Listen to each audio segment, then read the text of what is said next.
Kohli ഔട്ടായപ്പോഴേ 6-ാമനായിട്ട് Tim David ക്രീസിലേക്ക് വന്നു. ആദ്യം വന്ന് സിംഗിൾ എടുത്തു.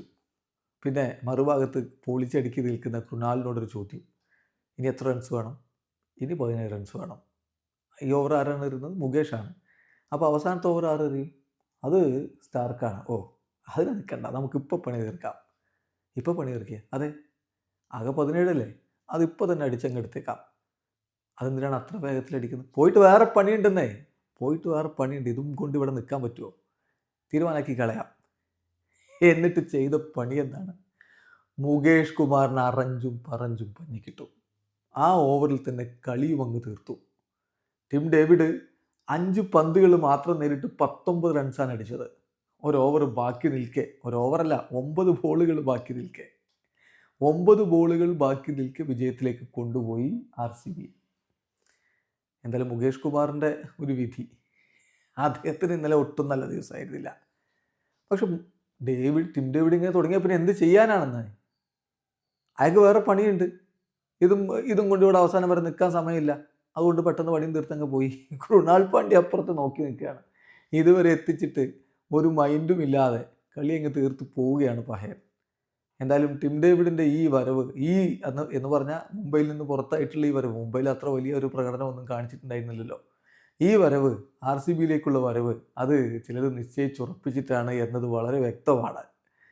ഇന്നലെ ഇപ്പോൾ കൃണാൽ പാണ്ഡ്യയെ നേരത്തെ കയറ്റി വിട്ടു. ടിം ഡേവിഡും ഷഫേഡും ഒക്കെ താഴേക്ക് ഇറങ്ങി. പക്ഷേ എന്തൊക്കെയാണെങ്കിലും തൻ്റെ കലിപ്പിനൊരു കുറവുമില്ല എന്നുള്ളത് വളരെ കൃത്യമായിട്ട് കാണിച്ചുകൊണ്ടാണ് ഇന്നലെ ടിം ഡേവിഡ് കളി കൈകാര്യം ചെയ്തത്. ആകെ 5 പന്തുകൾ നേരിട്ട് 3 4ഉം ഒരു 6ഉം അടക്കം 19 റൺസ് അങ്ങ് കുറിക്കുകയും ചെയ്തു.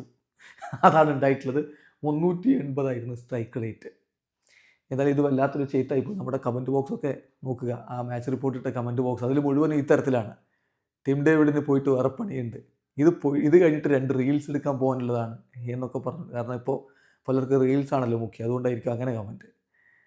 അങ്ങനെ പറഞ്ഞുകൊണ്ടുള്ള കമൻറ്റുകൾ വ്യാപകമായിട്ട് വരുന്നു. ശരിക്കും ടിം ഡേവിഡ് എന്താണ് ഉദ്ദേശിച്ചത്? ഒരു പക്ഷേ സ്റ്റാർക്ക് വരാനുണ്ട്, അതുകൊണ്ട് സ്റ്റാർക്കിൻ്റെ ഓവറിൽ ഒരു വലിയ റൺസ് ബാക്കി വെച്ചാൽ അത് അത്ര എളുപ്പമാവില്ല എന്ന് അദ്ദേഹത്തിന് അറിയാം. പിന്നെ മുകേഷ് കുമാർ അത്തരത്തിലാണ് പന്ത് എറിയുന്നത്. അപ്പോൾ ഓപ്പർച്യൂണിറ്റി മുതലെടുത്ത് അങ്ങ് ആഞ്ഞടിച്ചു, കളി വിജയത്തിലേക്ക് കൊണ്ടുപോയി. ഇനി ഈ സീസണിലെ ടിം ഡേവിഡിൻ്റെ പ്രകടനം നമ്മൾ നോക്കണം. അത് എന്ത് തരത്തിലുള്ള ഗുണം RCBക്ക് നൽകുന്നു എന്നുള്ളത് നോക്കണം. CSKക്കെതിരെ 8 പന്തുകൾ മാത്രം കളിച്ച് 22 നോട്ട് ഔട്ടായിരുന്നു. GTക്കെതിരെ 18 പന്തുകളിൽ 32 റൺസ്. മുംബൈക്കെതിരെ 1 ബോളേ കളിച്ചുള്ളൂ, നോട്ട് ഔട്ടായിരുന്നു 1 റൺസ്. DCക്കെതിരെ 20 പന്തുകൾ കളിച്ചു, 37 റൺസ് നോട്ട് ഔട്ട്. PBKസിനെതിരെ 26 പന്തുകൾ കളിച്ചു, എല്ലാവരും ബുദ്ധിമുട്ടിയ ഒരു ദിവസമാണെന്ന്. അന്ന് അദ്ദേഹം 50 അടിച്ച് നോട്ട് ഔട്ട്. RRനെതിരെ 15 പന്തുകൾ 13. ഇപ്പോൾ DCക്കെതിരെ 5 കളികൾ 19. സോ ടിം ഡേവിഡ് തൻ്റെ പേരിനൊത്ത കളി ഇവിടെ കളിക്കുകയാണ്. നേരത്തെ മുംബൈയിൽ അത് കഴിഞ്ഞിട്ടില്ല, ഇവിടെ അത് സാധിച്ചെടുക്കുകയാണ്.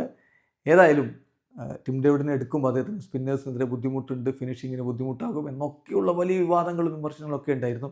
അതൊക്കെ കാറ്റിൽ പറത്തി ഇതാ ടിം ഡേവിഡ് കൂടി RCBയെ മുന്നോട്ട് കൊണ്ടുപോകുന്നു. കിഡിലൻ ഫിനിഷർ അവർക്കുണ്ട്. ഇപ്പോൾ ഷഫേഡും ടിം ഡേവിഡും ഒക്കെയാണ് അവസാനം ഓവർ കളിക്കുന്നതെങ്കിലോ എന്തായിരിക്കും എതിർ ടീം ബൗളേഴ്സിൻ്റെ അവസ്ഥ? അതാണ് ഇപ്പോഴത്തെ RCB. മറ്റുള്ള ടീമുകൾ നോക്കിയും കണ്ടും ഒക്കെ കളിച്ചാൽ നല്ലത്.